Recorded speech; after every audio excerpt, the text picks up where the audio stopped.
Welcome to Writer Syndrome, a podcast about writing from start to finish. This episode's topic, symbolism. I'm Russ Casso. Joining me as always is Tim Letney. Tim, how symbolic are you feeling right now? I knew that was coming. I feel very symbolic. I feel like a representative of the, human condition. Yeah. Yeah. Maybe I might strike a Jesus Christ pose as I fall backwards into my chair. In slow-mo. In slow motion. I love it. Symbolism. This is going to be a fun one, I think. I'll get into, why don't we just define it, right? What is it? What are we talking about? Yeah, what is it? What is it? Well, what is symbolism? And all the things and all the lands and all the articles and all the books I've read, 5 of them. The best definition I actually found was on Masterclass. It was like the most concise one, which we kind of use every once in a while to pick through some of the topics we're doing. They've got some good stuff there. And their definition is symbolism is a literary device. That's obvious. That uses symbols. Okay. Be they words, people, marks, locations, or abstract ideas to represent something beyond the literal meaning. I like it. It's concise. It's to the point. That's what we're going to be kind of diving into. I think one of the reasons why I maybe rely on symbolism, maybe even a bit too much, is because it's a really simple way to show and not tell, right? Yeah. It's like a nice literary device that allows you to symbolically represent something without kind of hitting somebody over the head with an explanation of it or maybe dialogue about it. I do think I skew to overuse, and we can talk about that as we go through the different types of symbolism. Yeah, whereas I don't think I really used it at all, and if I did, I'm just kind of making it up afterwards. I'm like, oh yeah, satellites is about a distance between two characters, and how they can't communicate. I don't know. That's totally part of yours, and that's the other thing too. Is I think that symbolism in general, there's always artistic intent. Yeah. But then there's also the reader, and they might be taking something completely different, finding their own meaning in symbols that they're finding in your work. So I do think you do use symbolism because we've talked about it. We have. As you were writing it. We did. We have. I know. It's just my brain, sometimes it just shuts off. So you're so symbolic. I know of the lack of, anyways. So there's different types of symbols that you can use, right? You can use characters as symbols, right? Or characters like traits and actions maybe embody like larger ideas within a story, or even their journey can symbolize a personal growth that maybe readers can identify with. Environmental symbolism, settings, landscapes, like those can mirror maybe characters' emotional state, or even just like the story's central themes. I feel like a lot of like post-apocalyptic, like the landscape, like that's a pretty straightforward one, right? Where I know I'm always talking about Lord of the Rings here, but landscape is such a visual symbol throughout the entire thing. And as like I'm reading with my kids now, we're just into Return of the King, and Sam and Frodo are in Mordor. Yeah. And it's just desolate. Yeah. It's desolate, but it also feels like it's like a symbol for industry, There's smoke, it's billowing, it's very like kind of like rusted and metallic, and everything's rotted. Now there's no obviously like industry in the book, but it does kind of feel like it's a symbol for Tolkien to talk about war and the war machine and what it does and the ravages to the environment. Yeah. I always like, for some reason, Westerns just popped in my head, like just a landscape of a Western, you know what I mean? Like that open land, just the frontier of this idea of freedom is here, and you can go wherever you want and do whatever you want type of thing. That just like popped in my head in like a lot of films and even books. And then looking on the flip side, like sci-fi, where the congested cities, kind of claustrophobic feeling, maybe reflecting maybe this over capitalistic type of, there's things coming at you from all angles to buy and sell, you know what I mean? Like I'm thinking like Blade Runner 2049 and stuff like that, where it's just like this. Or even the original Blade Runner, right? Where that was mimicked, even though the movie itself wasn't really received well upon launch, like it was so influential to a bunch of artists afterwards. I feel like I think William Gibson was writing Neuromancer around the same time that like Blade Runner was coming out. Yeah. And I think he saw it and he was like, shit. Yeah. Because the sprawl, like, where his story takes place, it's very congested. It's a very like dense yet sprawling cityscape where industry and like tech conglomerates have just spread like a cancer down the coast. Yep. He uses so much symbolism in that trilogy to great effect. Yeah. So environmental, like huge. I mean, like you hear when someone says, "Oh, the environment or the city or the setting has like is a character itself." Like that's pretty much what that means, right? It's like it's kind of embodying maybe a bigger theme or something that's going on with the characters. There's visual metaphors. You know, I think one of the ones that when I was kind of scrolling through all these different types of metaphor are symbols and symbolism types. The first one that popped in my head was Sixth Sense for some reason. The color red is everywhere where there's like someone that's dead. Spoilers. Where the main spoilers coming up. You haven't seen a movie that pretty much everyone should have seen. Like the color red, he uses that everywhere, like the red doorknob and stuff like this. Where anytime there's a character that's dead, that the I never noticed that Haley Joel Osment's character can see. Yeah, so there's like subtle hints. With Bruce Willis in every scene, there's red. Like his tie, he goes to grab a red doorknob and stuff like this. Yeah. Which is like a great kind of connecting tissue there. You know, it's interesting. I do think the mind goes to film very quickly because of symbolism, because it's so visual. Yeah. But it has its place in literature too. It's absolutely. I don't think it's used quite as well. I don't know. Is it used as frequently in literature as it is in movies? Probably not as much. Yeah. I mean, I think there's a lot with, you know, if you go way back to Billy Shakespeare stuff, because we call him Billy Shakespeare. Edgar Allan Poe, right? Ravens and birds, and you know, I think there's a lot. I think it's used quite a bit. I think it's just your brain is just so much quicker to associate with a movie, right? Because I don't know, like right now I'm thinking of like books that I've read recently and thinking about the symbolism of the objects in that, and I'm like, man, I can't remember because there were so many words. Like I'm just like I'm so like just tied to like the plot and like what happened in that. I mean, we could say the last book I read, the Le Guin, the Left Hand of Darkness one, we were talking about, it's a story about gender and like it bounced between two first person POVs. I mean, could the POV actually be like a symbol for? Yeah, I think it could be lack of super unique lack of gender, and you know, I was like, yeah. I mean, maybe that could be a device for kind of symbolizing like this lack of gender in the story. So one thing I could say about symbolism is that I'm sure it's resulted in, I know personally speaking, a lot of terrible college papers from myself. A lot of people. It's like I didn't read the whole book, but I read this part. Yeah, and there's a lot of symbolism in this part, and I'm good. If only we had Wikipedia when we were growing up. And I think, I mean, that's why I think there's, whether it's intentional or not, I think there's a vagueness to symbolism sometimes, which I mentioned before. It allows the reader to kind of make their own meaning and bring their own life experience to it. And I think sometimes, you know, we're talking about Bob Frost, you know, he gets oh, Robert Frost, actually. Bobby Frost. These are writer pals of ours. Writer pals Frosty of ours. Bob. Hey, Bob, what you working on these days? I mean, you can read one of his poems and be like, yeah, it's about snow. Yeah. And you can take a class about one of his poems and it's like, oh no, it's about snow covering somebody's body and them being suicidal. And it's like, well, did you read the same poem that I read? That's completely different. Right. But it's there, you know, there's meaning to make if you want to make it. Yeah, and I feel like that's something you don't want to, as like the author, you want to ruin that for the reader experience because you want to see what everyone comes up with and how they kind of react to it. I think when it comes to criticism, there's a hesitation to look into authors' biographies because they don't want the author's life to jade the art or look at the art through that filter of what they were going through at the time. But I guess there's also the flip side of like someone maybe misinterpreting what you brought to the table for something that's, you know, you're not getting the point now. I mean, the first one I think of is like Dune, right? Like, I mean, the character of being a messiah versus being a hero.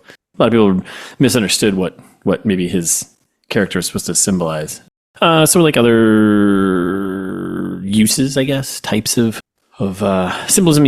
And again, this is coming from Screencraft, so it's like very film focused, but I don't think that's an issue. I mean, it's still writing. It's still kind of the same concepts, right? Sound and music, which obviously that's going to be more film related, but I don't know. You can still have that in like you start with some lyrics and quotes, and you also have music is kind of important in your story, right? For like, yeah, it is. And I being know that symbolic of like a time and period, and also just like a character's emotion and state in mind, like of wanting to be, you know, yes, like them othering themselves. Yep. So, and I think I use that. I think I use music to that effect. You know, if the idea of my first book is about identity, and or like anti-establishmentness. It's like the corporate ways that people are trying to define themselves. Whether it's like Doc Martens or Converse or listening to the Sex Pistols or whatever else. That's where the characters kind of begin. And I hope that as they go through the story, they begin to shed those accoutrements and start to realize, that that's not the right decision for them to, become the character that they should be. So yeah, I definitely use music that way. I use clothes that way. These really kind of small scale. It's interesting, right? Because I guess that's symbolic. It just feels like character descriptions to me. But yeah, there is that like subtext of why they're wearing certain things. Some things, yeah. But when I think about like what I used like the color gray a lot. Yep. Even leading in, even before like the outbreak scenario, like I tee that up, whether it's through smoke or clouds or whatever else. Yeah. It recurs throughout is this repetition. And that was very, very intentional. Yeah. It's funny thinking about colors and environments and atmospheres. Like one of the most overused symbols, right, is the rainy night, dark night of the soul. Oh yeah, 100%. Yep. Yeah. I feel like that's used every time to show a character at their absolute lowest. And it's almost like, it's like everybody thinks it's okay. Yeah. It's used more than like a Jesus Christ pose. Yeah. Yeah. Yeah. I guess the Matrix kind of used that, right? Yeah. I mean, even Lord of the Rings has got like maybe not maybe that's not so much in literature. It's overused in movies, like way, way overused in movies. They just can't help but take falling bodies and have them stretch their arms out in a way nobody would fall. Right. They'd be a lot more panicked. Flailing around like, flailing around. Shit. Probably how Jesus was too when he was. Oh man. Yeah. So it's interesting because you went in with a little more intentionality with your symbolism. I did. Yeah. But I can't say it was more intentional than yours. I do think the core of yours is about communication, and it's about separation and people finding commonality and sharing experiences. And you've got this distance of time and loss between your main character and his father, and you've got the current, state of the world and the signal from the satellite representing like humankind's kind of communication or lack of at the time. Lack thereof. Yeah. Or this misunderstanding of what it is. We're receiving signals, but are we decoding them correctly? Are we understanding each other? Which is like the internet. Yeah. As human communication just kind of fallen off to the side and like we're just disconnected. And so that's another thing, right? I mean, I do think it makes a lot of sense to go in intentional with your symbols, but also I think they will come naturally too. Yeah. I think they'll come naturally and they'll add depth to your characters and to your world. So it's nothing to panic over, right? No, definitely not. I mean, and I think looking at, taking a step back too is maybe understanding like what can they do for your story, I think is important. And this is coming from Screencraft because I kind of like these bullets that they kind of pulled up here and how it can like kind of add some depth to the story. So like, obviously, symbols are used for further communicating like a theme or deeper meanings of their stories, right? You can use them to like dive deeper into like complex ideas. Using them to evoke like an emotional or cathartic response, I think is, and kind of thinking this through. I don't know if you need to necessarily think this through in the first draft. I think the first draft is just get it out there, get the characters together, and get your overall themes kind of in place. Yeah. And I feel like this stuff is something you think through as you're going through your like subsequent drafts and like kind of polishing things up. Because I didn't want to get too hung up on like forcing this, because then if you force it, it's going to become really obvious that you're just like ham-fisting these ideas. I'll say that's a concern of mine, Yeah. Because even through subsequent edits, like as I began to see connections in certain things, I think I had an over-reliance on symbolism. And I do think that it's probably a situation where less is more.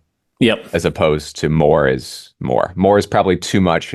And it's how my brain thinks. Like I think in metaphor or symbols and what represents what, like hidden meanings of things. Yep. To a fault. I know it's to a fault, but it's super fun. I think I probably had some thoughts of this stuff in the back of my mind, like subconsciously when I was writing the first draft and even the second edit. But I don't think stuff started really pulling together until I got into like the third or fourth edit. And I started thinking about these things and having it take place like in Washington, D.C. And like that was definitely like a purposeful location.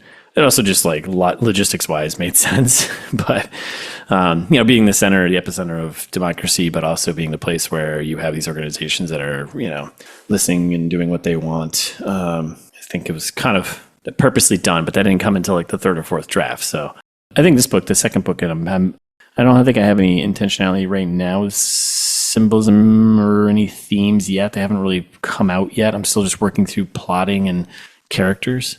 Isn't it funny? Because it's where I start. Yeah. Oh, you start with thinking about.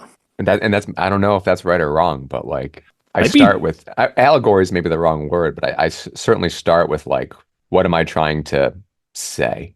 And with the next one, if I'm writing, kind of a haunted story, and I was like, well, what's scary? Like, what's scary to suburban people, right? And to me, it's the fragility of suburban life and how quickly you can lose things. It's everything seems so concrete and established until it's not, and until it's gone. And you read these stories of people who've lost their homes or ended up on the street, and it's like, wow, this is kind of like pantomime. We're kind of playing a role, and it feels like it's as permanent as a tree or something. Yeah.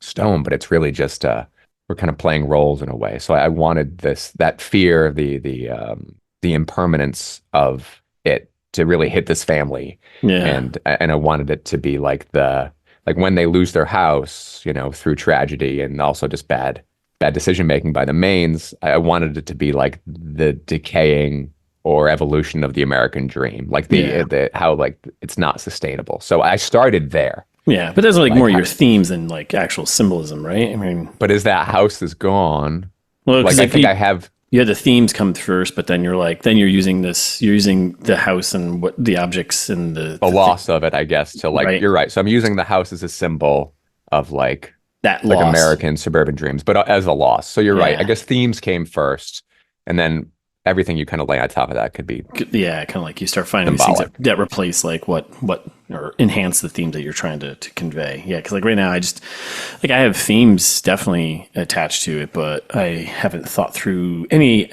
Actually, I just had one the other day. I just like, ooh, this would be a good idea, and it's gonna be kind of like a foreshadowing symbolic item that a character is gonna have. And I think I'm gonna flash it in like the opening chapter, and then like later on, or maybe I'm gonna reference it a couple of times. You're paying attention, it'll stand out, but I also just want it to be something that's there. I think that's the right way, right? And I said before how sometimes I have an over-reliance, and the reason why I say that you can overuse it is because if you do, like any literary device that you use too much, you run the risk of taking the reader out of the story and drawing attention to the writing, right? So if your approach seems like the right approach, where it's like it's for those who are looking for something, if they're seeking, but it's not, you're not beating them over the head, saying, look at me, I'm a writer. Yeah. Which is maybe what I'm doing. Much to my enjoyment. I don't think there's a right or wrong way of doing this. There's just ways of doing it, right? So, but yeah, I think, some other things, like I've kind of already touched on a lot of stuff, but again, coming back to the masterclass article, which was pretty good. They have some things like, ways to use symbolism, to like add emotion, adding imagery, connecting themes, defining characters. And kind of within those, if you want to lean more towards, the literary symbols, adding emotion. And one of their examples from our buddy Billy Shakespeare there in Macbeth, the guilt-ridden Lady Macbeth is tortured by a spot of blood in her hands that will not, wash clean after she kills King Duncan, so like stuff like that, Yeah, and that's been reused so many times. So much time. Yeah, so many times. Man, there was this beautiful piece. It reminds me of that. Obviously I've seen that people happens a lot in horror movies. They're scrubbing their hands and they can't get clean. Yes, that always happens. Man, what was it? Literal blood on your hands. Yeah, that's what it is, right? I think there was a season of Fargo where one of the characters was trying to wash their hands but couldn't get the sink to turn on. Yeah. So all these automated things didn't work for her. And it was this symbolic that she wasn't there. Like these things weren't sensing her. She was like losing herself and losing identity. And it was so subtle and it repeated so often that it could be seen as a clever gag, but it does add an additional layer of that character and that character's fears. That they're completely, ineffective and washing out of the world, like fading away. I'm also thinking like for my first book, it's some of those things I may have just stumbled upon, but I think that's also just part of the process. You just stumble upon some of these things like, oh, you know what? Yeah, maybe I can lean into that a little bit more and like repeat that item or that idea or something that, throughout or find ways to sprinkle it in. So it kind of puts a little more emphasis on it. You know, not so much where it becomes, you know, hitting someone over the head with it, but yeah, definitely something that kind of adds some more depth to the story. So it's funny thing about on the small scale, right? And The Leftovers, the book and the TV show, they have the characters who wear white, smoking all the time. And in the show, you're kind of like, oh, why are they smoking? You know, like, what is it? You know, are they, you know, have a death wish? Does it not matter? Or is it like spirit like what is it? You could layer on a bunch of meaning to why they're smoking. Yeah. In the book, they have like a PowerPoint and they're like, this is why they're smoking. It's a bit like Parada actually tells the reader that, you know, it's what starts as kind of symbolism is directly explained later on. It's funny you think, because that's one also in the Parasite, which I haven't seen in a really long time. But was it the viewing stone they have? And literally the character, like, he states why it's symbolic. Yeah. But then it like kind of holds on to that and then becomes that plus, you know, it's a little bit more throughout the story, which is kind of funny, actually, just calling out what the symbol is and basically explaining to the character, which is basically explaining to the audience. I would just say that as you're going through the different types of symbolism, small scale to large scale, or environmental to, you know, landscape, whatever you're doing, just make sure that it's reflective of, as always, you know, your main character's journey. It shouldn't just be a symbol for symbolism's sake, right? It should tie to your arc, as it always should, right? Yeah, arc and theme, you know? Yeah. And I think those are great ways to enhance the story and no matter what. And I think the biggest thing too here is, we kind of touched on it in both our works, and I think you've mentioned it, how you've overdone it, but subtlety is the key, right? I think so. And like, that's the thing, is like, I guess the only way you find if you're being subtle or not is to have beta readers read through and be like, hey, how'd you feel about this? You know, because like, I feel like sometimes I've written something and I'm like, that's a little too on the nose, you know. It's like, I can pull this back a little bit, but sometimes you're just like, whatever. Let's see if it stands out or not, you know. Yeah, it's tough for me, right? Because I think some of my, obviously sometimes movies are the things that I refer to, and you know, you'll watch any Edgar Wright movie for the most part, and you know that you're in a movie, you know. You know, whether it's like quick jump cuts or music or how the camera's moving, or symbolically how everything narratively and symbolically is connected in some way. Yes. Yeah. It's like that with Shaun of the Dead. It's like that with Hot Fuzz. Like, there's just a lot of repetition of, you know, filmic devices. Yeah. And I think that's, unfortunately or fortunately, that's kind of how I write. Like, hopefully I can tell a good, enjoyable story, but you will unfortunately know you're in a book. Like, you know, it's you only part of yourself can suspend disbelief. You know, it feels like it's too tight for life. It's too connected for life. More like a fairy tale, less like a road trip.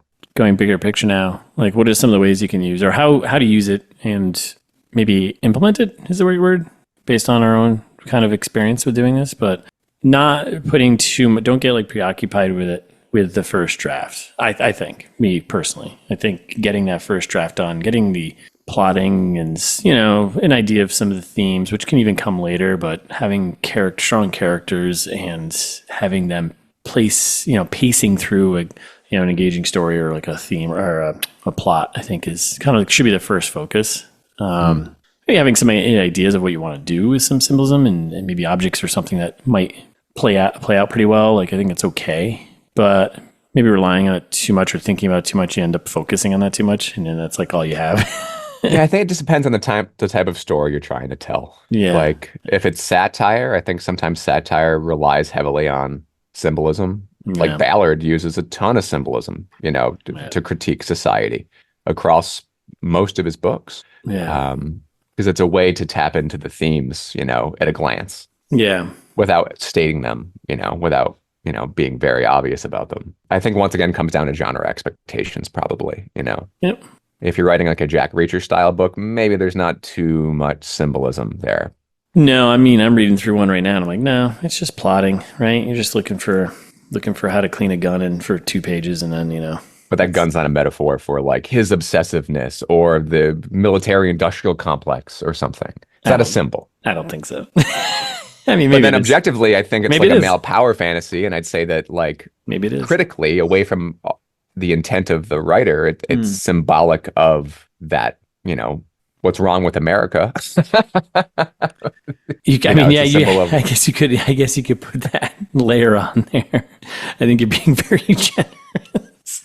I don't think that the author is doing it. No, right? I think it's just a story about kicking some ass and beating some bad guys with a guy who's pretty smart, you know? Like, yeah, it's like the American Western. Yeah, walk around with a gun on her hip. I think there's also kind of different scale of symbols. I guess we don't really talk about that either. It's talking about like the scale of a symbol.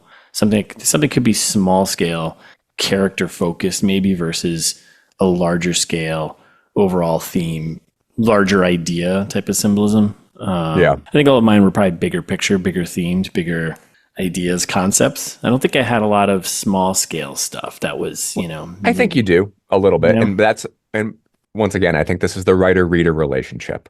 You might not have intended it, but when you have your main character packing up and like organizing his deceased father's things, that's a small scale symbol for him packing up his own emotions and his own relationship and trying to put it in a neat little box. Yeah. And the fact that the mother can't do it means that she's not ready to put it in a box. And honestly, neither is the main. It's what he thinks he needs to do. And instead, he needs to actually dive into what his dad was doing, right? As opposed to packing it up and putting it away. And I don't think maybe that wasn't intentional, but it's on the page, right? Yeah. And some part of you, I think, brought that out. A little subconscious symbolism going on there. Yeah. I guess I never really thought about that. It just made sense for the character, and like, I guess I didn't put a literary device definition to it. You know, it's just kind of like, this makes sense for the character, and which is kind of interesting because like I didn't even think about that. I wasn't going there with any intentionality. I was just like, this is just what makes sense for him to be doing at this time in this moment, and maybe how this character might react versus his mother. Or anyone else, you know, someone else might just ignore it, and you use a lot of like, I think you'd use a lot of small scale symbolism to describe or define your B character in Lilo, because a lot of that is kind of visual, you know, her tattoo, the way that she works on a keyboard, where she sits in a coffee shop, why she sits in that coffee shop. You get a lot out visually without saying without hitting people over the head with why you're doing it. Yeah, that's interesting, because I was more, again, just some of that stuff is just coming naturally, I guess, through just knowing the character really well and how they are, and like expressing that through like a show don't tell. So maybe that's it. Like, if you're being economical with description, but leaning more on show and not telling, the symbolism will come out kind of naturally. The small scale, not like the big overarching themey stuff, but right. But different ways to kind of get who the character is across, as long as you're, you know, you got to think about ways to do that without writing a paragraph and telling the reader exactly what you want them to know. Right. Yeah, that's interesting. I think like I said, for the second book, I'm sticking with kind of like my same formula in terms of themes and symbolism. Of course, I'm sure some of the stuff will come out naturally, but I'm still sticking with the first draft. Just get it done, get the plotting figured out. I probably won't even start really thinking about themes and that sort of stuff intentionally until like the third or fourth draft. Like, how do I tweak this to add in like some layers here? Yeah, I've got a character in mind named Buttons, who coincidentally is covered in buttons. You know, their leather jacket is just all buttons. Yeah. And initially that was like a nice visual. It felt like kind of ridiculously punk for the time. And that later turned into more of a symbol for the character without really saying it, about like the collection aspect and the using aspect and the kind of taking aspect. The idea that like each one of these is an experience or somebody that he used, and like he's just a taker, not a giver. Yeah. He's a user, not a provider. In more ways than one, obviously drugs, but also in his like interactions with people. There's always this quid pro quo, usually where he ends up ahead. But they're just buttons, you know? But it's nice to, but also but through the name too, right? He defines himself by it. So I think small scale ones can work really nicely to get those little character moments and those like the character's identity across without maybe beating people over the head with it. Yeah, and it feeds their arc too, right? Because if you have this, you're establishing it. I mean, if that character had changed anyway to be different, maybe it's a shedding of those buttons or something, you know? That happens. It's like as if I read your book or something. Did you read my book? I think I did. Many, many drafts ago, though, so I don't know. Maybe you completely changed things. I made it better. You made it better. But tell that to all the agents I'm querying. I'll send them a note. I'll follow up note. Like, he made this better. He made this better, you guys. They're like, a lot of symbolism in here. We're not quite sure. Much. Yeah. We can't understand this. Wait, he's saying meat's bad. We think meat's good. I like a good steak. As we're winding it up, that there is, as always, hundreds of different kinds of symbolism. And you just need to choose what's right for your story and your characters. And don't stress about it during your first draft. Yeah, I agree. And I think we covered it. I think that's it. I think we covered everything about symbolism. I feel less symbolic now. Yeah, that's fair. No, I mean, I think even if you don't intentionally put any symbolism in your book, the reader's going to find some. I think our brains just work on that level. Right. I think back to poor 20-year-old me watching The Matrix and just reading the internet night after night at my, I worked the night shift and I just read about The Matrix and symbolism in The Matrix and simulacra and simulacrum and all the anime. And I went into this deep dive thinking it was like the most profound thing since Christianity or something. And now that I'm an old man, I'm like, it was just a stupid movie that was pretty cool. And I thought it was so much deeper. And it's vague enough in some of its threads that you could, lose a summer to it. Yeah. But I don't think all of it's intentional. Heavy-handed sometimes, but yeah, everything's a metaphor, dude. Everything's a symbol. Life is but a metaphor. Life is but a dream. So, with that, what have you been watching or reading? Anything symbolic? Nothing symbolic. Let's see. I finished. No, I didn't finish. I'm close to finishing 0K by Don DeLillo. Okay. It's phenomenal. It's filled with symbolism, filled with symbolism. Yeah. And backstory. And that, just like our last episode, that book is very symbolic of our podcast arc right now for some reason. Yeah. A lot of backstory, a lot of symbols. And they're kind of like on the nose. Like there's a lot of mannequins everywhere in this kind of mausoleum, museum, cryogenically freezing your body place. Yeah. They happen to look a lot like the people who cryogenically freeze their body. And it kind of symbolizes death but also art in a way. Yep. And the absurdity of the space and the decision. So I'm still finishing up Millennium People 2, which is filled with symbolism. Very on the nose. That's Ballard, super on the nose, but really, really good. And I think that's it for books. Those are the two that I'm kind of in between right now. For watching. Anything good? Watching The Boys. It's okay. I'm done with that show. Yeah, it's just the same thing over and over again. What are they? Is this season 4 or 5? It's 4, I think. And they're planning season 5 or something. But I was like, after season 3, I was like, all right, I'm done. This is too much. I'm done. Yeah, it's just like Buffy or something, It's like if you like the characters and realize that nothing bad will ever really happen to them. Just wrap it up. Let's wrap this thing up. Let's figure out how to wrap this up and be done with it because there needs to be some finality to it. Yeah, instead they're spinning off, so. Ugh, great. And House of the Dragon, so. Yeah. I watched Late Night with the Devil, which was okay. Yeah. It was just okay. How about you? What are you reading? What are you watching? I've been pretty light lately. I was away for the last couple of days, so but I'm almost done with the Bad Luck and Trouble Jack Reacher one. That was the basis for the season 2. Not a lot of symbolism, as much as you think. Not a lot of symbolism going on in there. What do his pecs symbolize? Power. Power. Pure power. It symbolizes a gym routine. That's about it.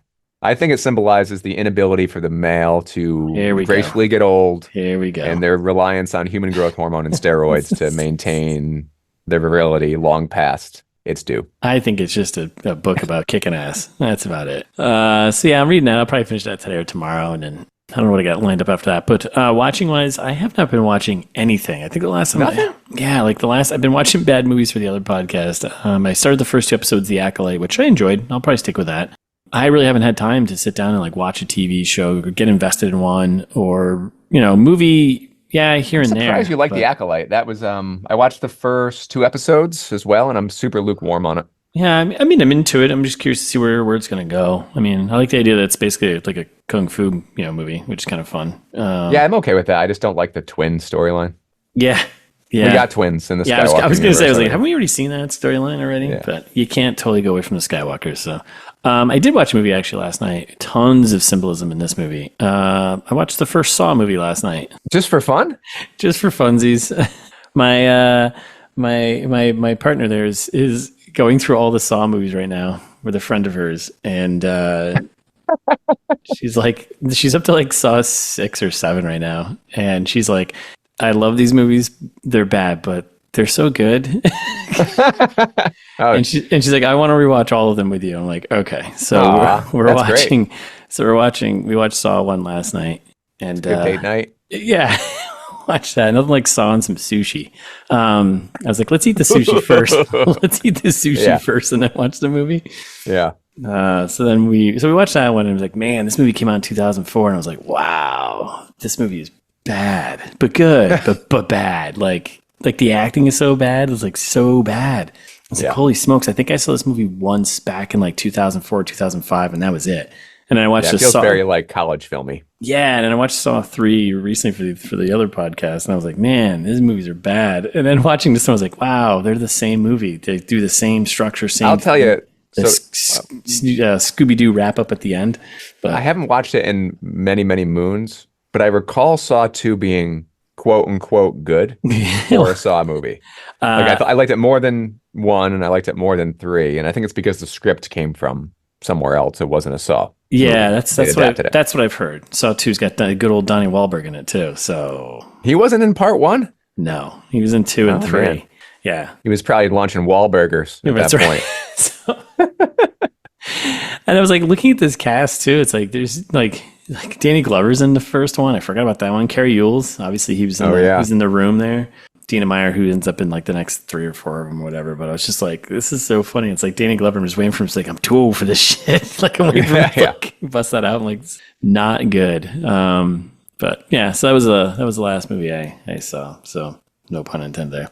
Yeah, and that's been it. So I think we're done. We're going to wrap this up, right? We're shutting it down. So we're done. That's our episode. Thanks for listening. We're going to come back the next time with character names. We're diving into character names.